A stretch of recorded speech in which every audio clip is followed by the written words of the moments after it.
All right, what's good, YouTube? So today's my first podcast that I'm making for Hooper's Insight, and today I got Julian Egbo with me and Little Anderson, and both of them just gonna give you a background on their story and how they got here. I'm Little Anderson. I'm from Toledo, Ohio. I currently am about to graduate from Lourdes University. I played here for 4 years. It's at NAIA level, and I'm looking to further my career by going pro and playing overseas. I'm Julian Egbo. I'm an alumni here at Lourdes University, and I currently just finished my season overseas in Armenia. So I'm just here for the off season. All right, so like the first thing I really wanted to talk to both of y'all about today is really just, because for me, coming from Florida, I didn't know what to expect at the NAIA level. And honestly, my career here at Lourdes didn't go exactly how I wanted to go, honestly, but I've learned a lot from it too. So I just wanted to talk about, how, it's a lot better than people think, and it is really competitive. And I just wanted to get your guys' insights on, your 4 years here, or 5, and same for you. Oh yeah, for sure. I think people really overlook the NAIA level. Like, I mean, you guys all know that. Like, some guys would think like, oh, he in the NAIA, so he can't go. He's bad. He's not this and that. And then you play against them, and they see like, oh, he actually can play. But I think it's it just needs a little more coverage for people to really understand what it is and how good it actually is. Because there's some guys that come out here we played against where like these guys are pros and they actually are pros overseas now. So and they're playing better than a lot of guys that even went to higher levels. So I think it's a good experience. If that's what you got right now. And NAIA looks like, don't just not go to college because you're going to NAIA. Like, look at it like it's an opportunity for you to still be a college basketball player. You can still be the best you can be at it. And I don't want to cut Little off or anything, so I want him to go. But what's the dude's name from it's the team you guys first played? I think was it Indiana? Trevion Cruz? Yeah. So I wanted to bring him up, and I wanted to bring the white dude. From what team? He went pro as well. He played on Kyle Mangus? Yeah. I'm just pointing out a couple of guys. Like, if you went to go watch them, they legit. And, like you see a lot of legit players at the NAIA level, and I didn't expect it coming here to Lourdes. So I think when I first came here and I first saw a workout here, I was like, I can tell if you go to the right NAIA school, or really the right school in general, and you just put in work, you're gonna get better, just like Drew said. So. Yeah, those two guys you just named is big time scorers. But something that I wanted to state about the NAIA level is that it's definitely very competitive. Before attending Lourdes, I actually didn't know much about NAIA. I didn't know if it was a 4-year school or not, but the majority of NAIA schools are 4-year schools. They do offer full ride scholarships depending on the school. So I think any basketball player that's unsure or uneducated on this level of basketball, it's a good level to play at. I've had a great experience. I've played against a ton of great players, some that had the opportunity to go to NBA combines or have NBA tryouts, some that are playing at very high levels overseas. So I've had a good experience, and I would like to think that this is a great level to play at. Yeah, I agree. And now I just want to get into kind of like talking about your guys' time here, like your freshman year, sophomore year, junior year, and what was different, like what was the ups and downs kind of each year, and where was the most growth made? So for me, I came here from a JUCO. I played JUCO for a year, and I transferred here after my year at JUCO. And I came in here really not knowing what to expect, but honestly, I was kind of overlooking NAIA in a sense too. And then I came here and actually saw that these guys actually pretty good. Yeah, and I happened to get hurt my first year at Lourdes, so it was just a time to really sit back and really watch. And I'm like, these guys on this level really are not bad at all at playing basketball. And then after that, the coach we had my first year ended up leaving and going somewhere else. And we got a new coach, Coach Hobson, who's currently still here. And I ended up coming back from my injury, getting some minutes my year back from the injury, and we had a really good season. Actually, ranked in the nation a little. What year was that? I think 20. So that was before I came. It was 2019 leading into 2020. Yeah. Okay. So that year we had a really good year, ranked 13th in the nation, won a lot. How many of games y'all games. won there? How many games? We won, I think 20 something. 21. I want to say 20 and 11? 22. 22. Yeah. I want to say 22. We've been over 20 for the past a couple of years, and then this following year, COVID. It was the COVID year, right. So half the season got postponed. That was my last year playing. But with the games we did play, we were winning, and then we just had some injuries, and I got a didn't end up going. How would you say that COVID kind of affected your basketball experience? Oh, it really did, because I mean, you go from playing and working out so hard, and then you come in and you don't have fans watching your games. So Yeah, you're going to that is games, true. You got to I forgot about that. self-motivate yourself to play and perform at a high level without having fans. You know, Yeah. you get a big block or a big play, nobody's really cheering you on with your bench. So like, I think we had it really like affected me a lot. like a flashback of that this year, playing Lawrence Tech. I think that's why they almost won that game, because it's just, and when you don't got energy, bro, that's sometimes tough.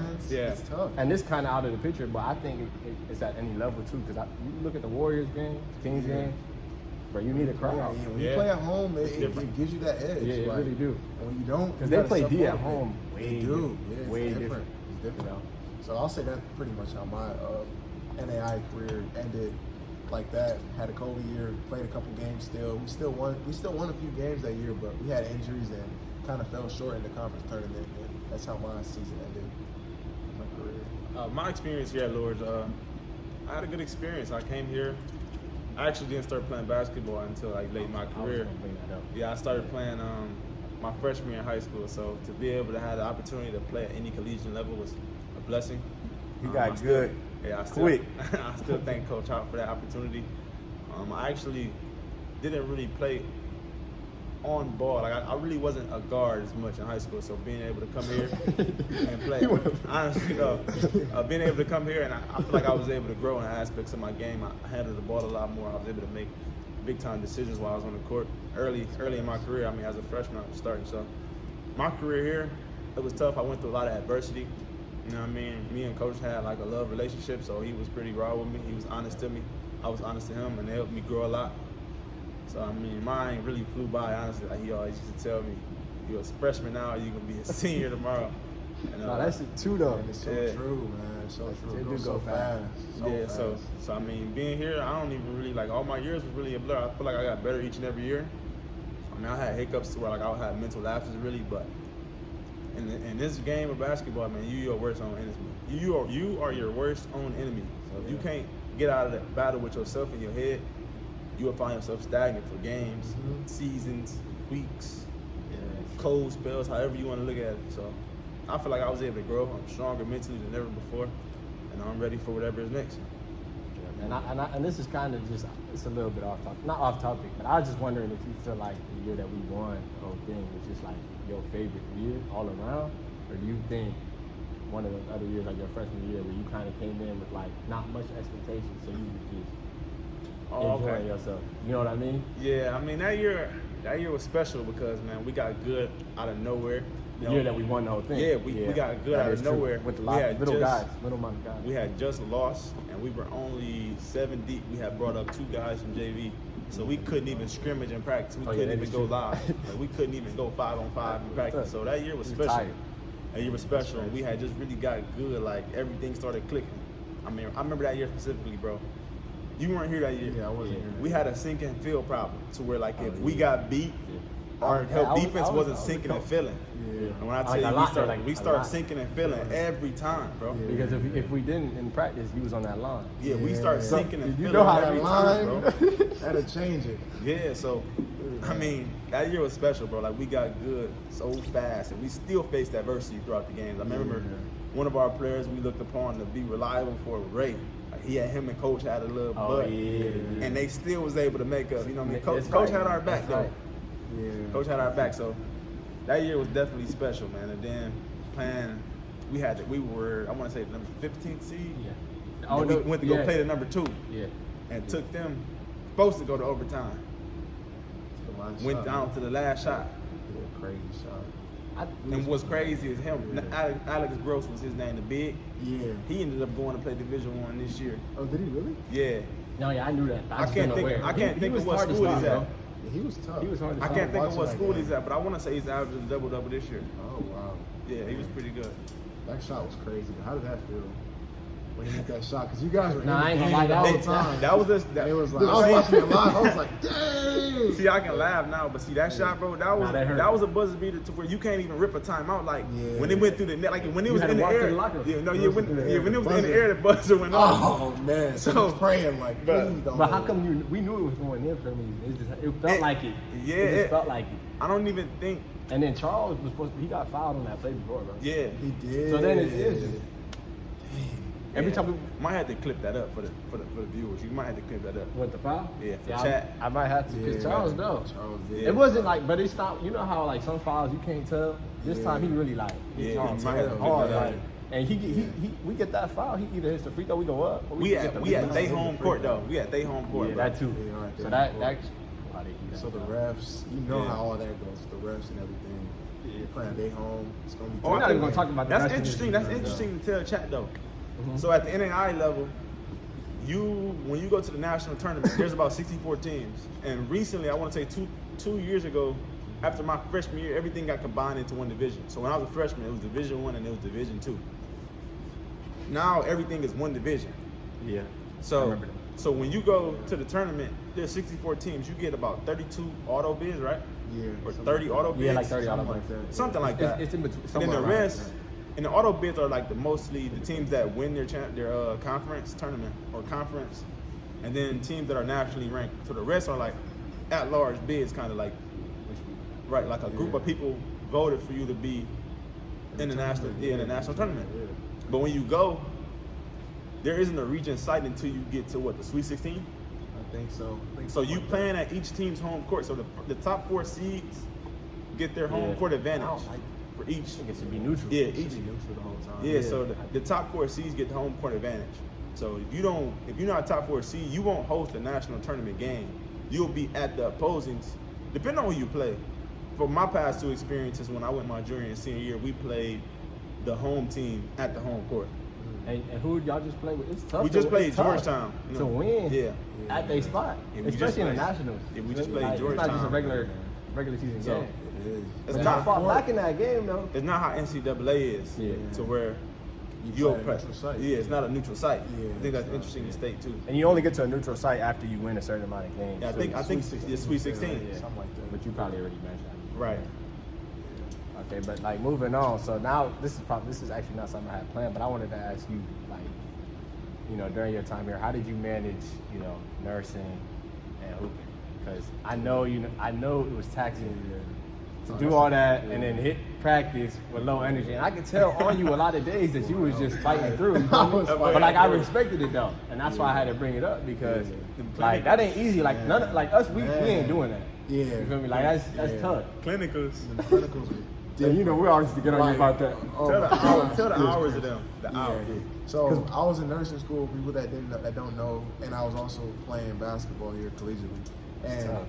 had to go to clinicals. And clinicals are basically you working at the hospital, but you're not getting paid, and you just you working, just watching what the other nurses are doing for hours. So we would have practice at, let me say, 4 p.m. and I would have clinicals from 6 a.m. to like 3 p.m. or 6 a.m. to like 3:30 p.m. And then from that, I'm going, or actually it was 6 a.m. to 4 p.m. And then I would go to practice right after. And so I would come to practices, some practices late, like 30 minutes that's when we late. used to have And the they're break. already going live. And then it's Yeah, like, I'm warmed Jude, up. warm up real quick. I We get got to to- get in. Like, next Bro, play. And I'm like, I'm warmed up. I come off the screen. I get you on the switch. my body is done. I'm like, you got it, bro. You get to the cup, you got it, bro. I get you on the did not switch. have I it. get down there, dump it off or something.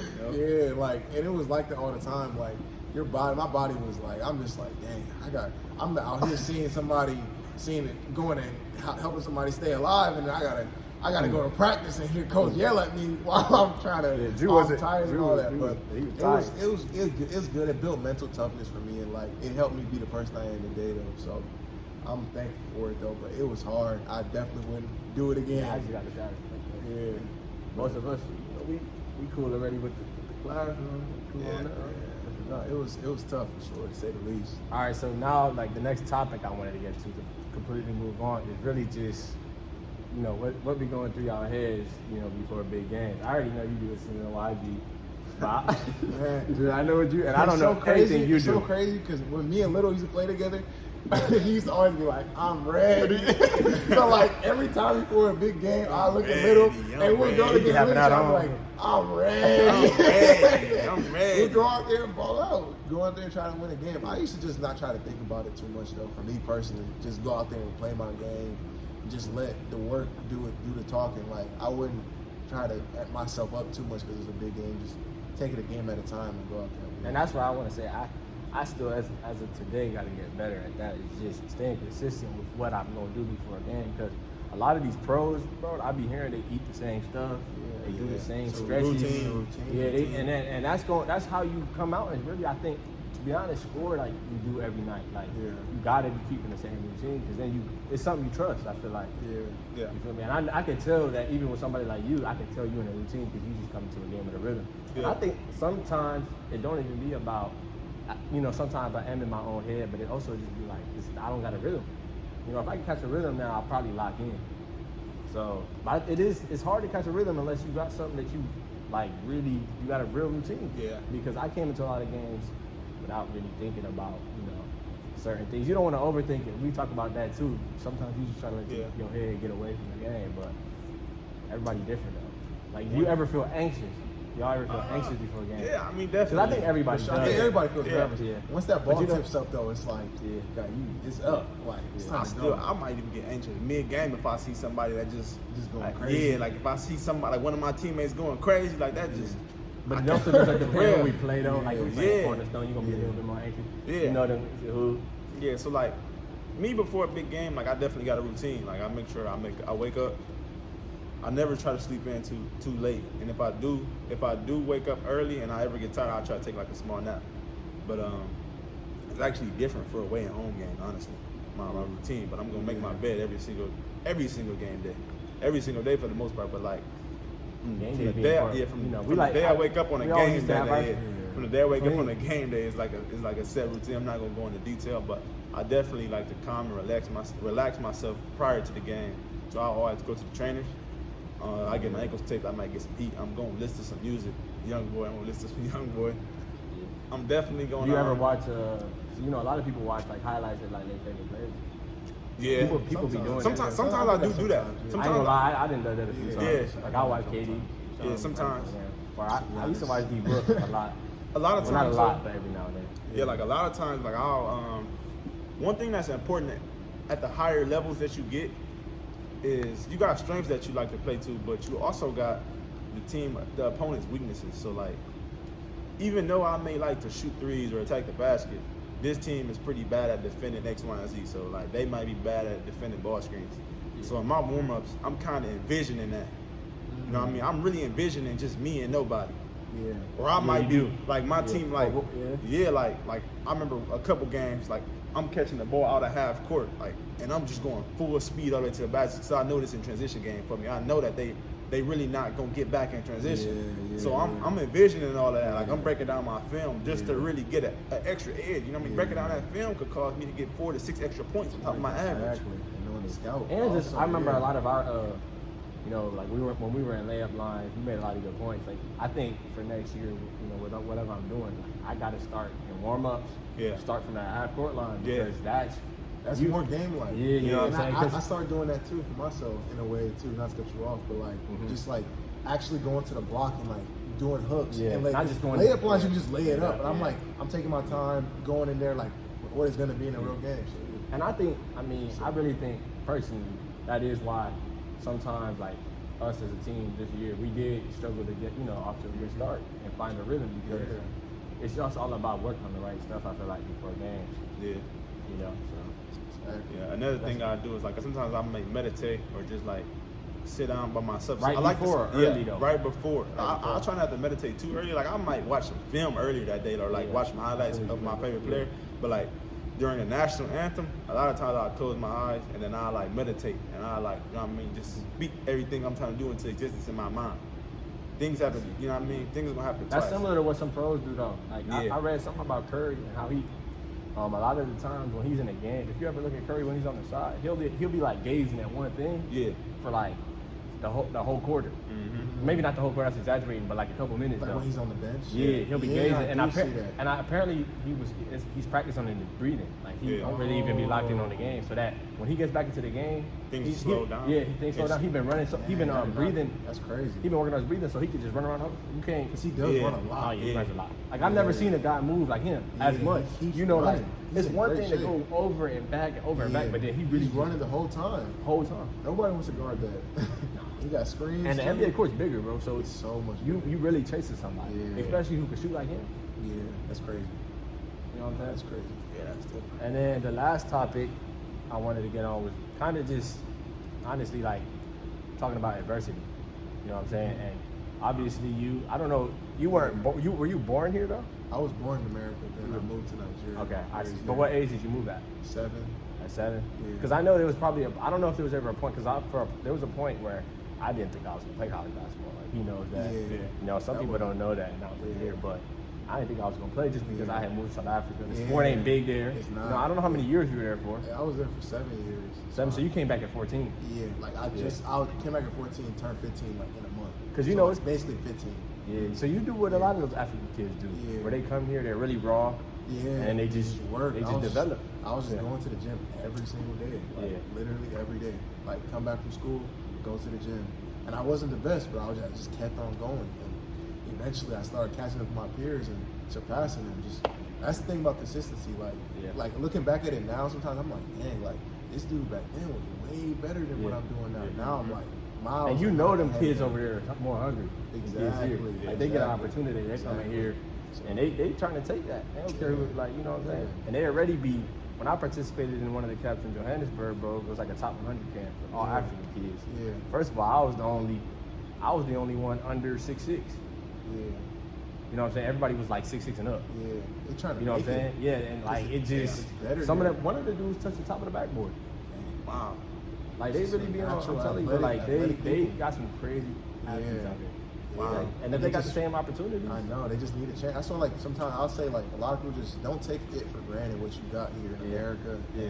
Wherever I you agree. Because, like, people I out agree. back in these other countries, in Nigeria and all these other countries, Yeah. is way worse. So, like, you just need to, take advantage of what you got. You got access to a gym 24/7. That alone. Go use it. That alone. Because people are outside making their own hoops Yeah. just to Out get of working. nothing. Yeah. So, out of nothing.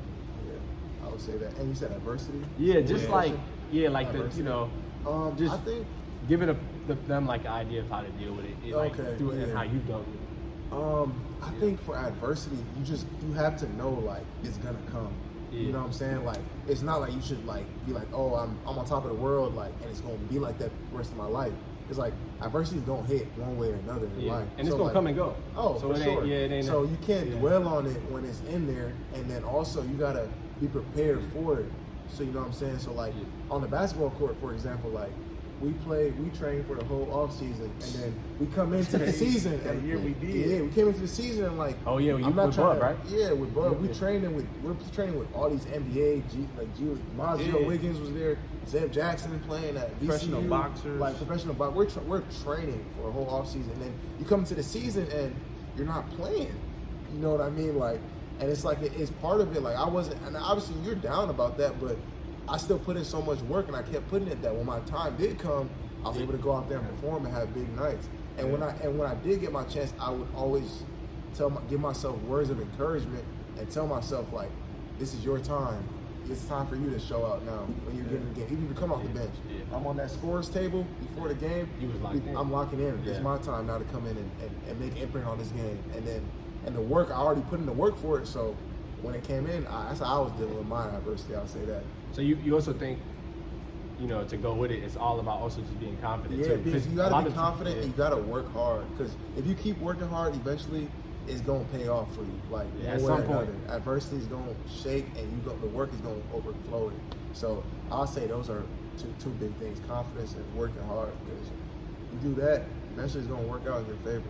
I'll say that. Yeah. And what about you? I mean, he pretty much summed it up. Yeah. I would say, for me with adversity, I think you find it in all aspects of life, but specifically with basketball, man, things not gonna always go your way. I know you went through a lot. Yeah, you might have just a bad night. Yeah. You might have a bad night where you playing. You and coach might not be getting along. A lot can happen. But what I was always taught, and I actually learned some of this from Coach Hop, if it's not working, whatever you're doing ain't right. So change something, do something different. Whatever you're doing ain't working. If you're not scoring and that's what you want to do something different. Put in some more work, figure it out. You getting mad, you complaining, you calling home, calling parents, that's not gonna do nothing. It's not. Transferring schools, You're right. transferring schools. Like if the school not the good fit, then that's a different scenario. But if something just ain't going your way for one night, don't get to thinking about transferring. Just figure it out. Yeah, figure it out. Just figure it out. Put some more hours in, put some more work in, contact coach, ask him, what can you do to get better in this aspect of your game? Don't call coach asking for no minutes or nothing like that. Just put in the work. Put in the work, really though. Because I mean, like, that's what's gonna make everything feel much better when you get to where you're going.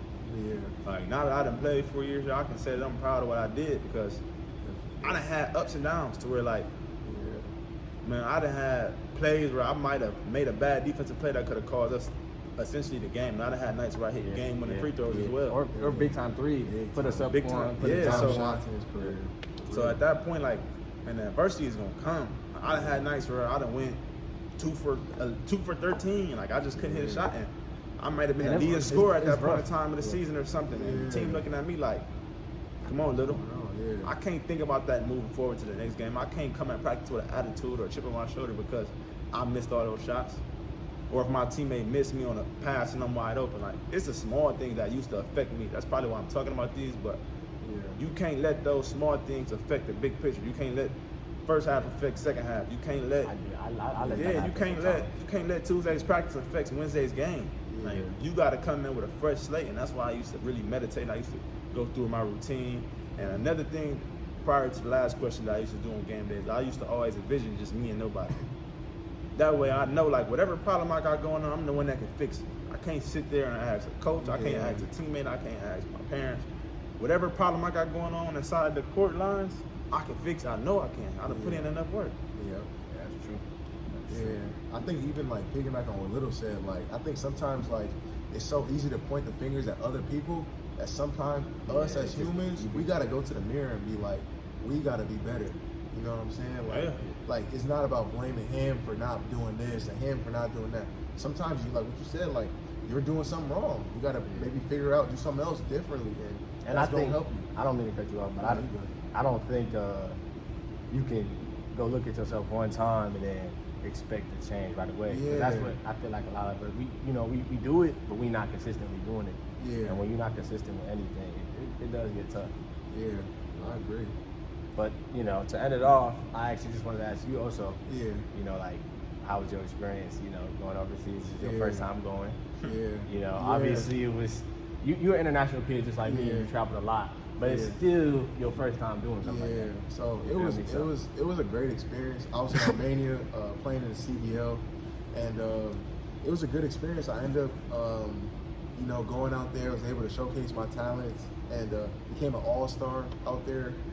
And it was just a good experience. Just like, I think the best thing for me was just the connections I made with all the different people on different walks of life, and just like hearing where they came from, hearing the D1s they played at or different schools they played at, and their journeys and how they got to this point, and like trying to relate to that in a sense, you know what I'm saying? So, and I think that was good. I just want to piggy off real quick and mention that, a lot of the time, most of us, we do think about the money when it comes to doing it, but like Ju has talked about, you just meet a lot of new people and you make a lot of new connections, and you never know what can build just from that, aside from what the money could bring. So, obviously if you can get a good deal, I ain't telling you don't take it, but sometimes it might take a smaller deal to get to a bigger deal. Exactly. Especially if you're coming from a smaller school, you can't expect to just pop out and, unless you really going crazy scoring 40 a game.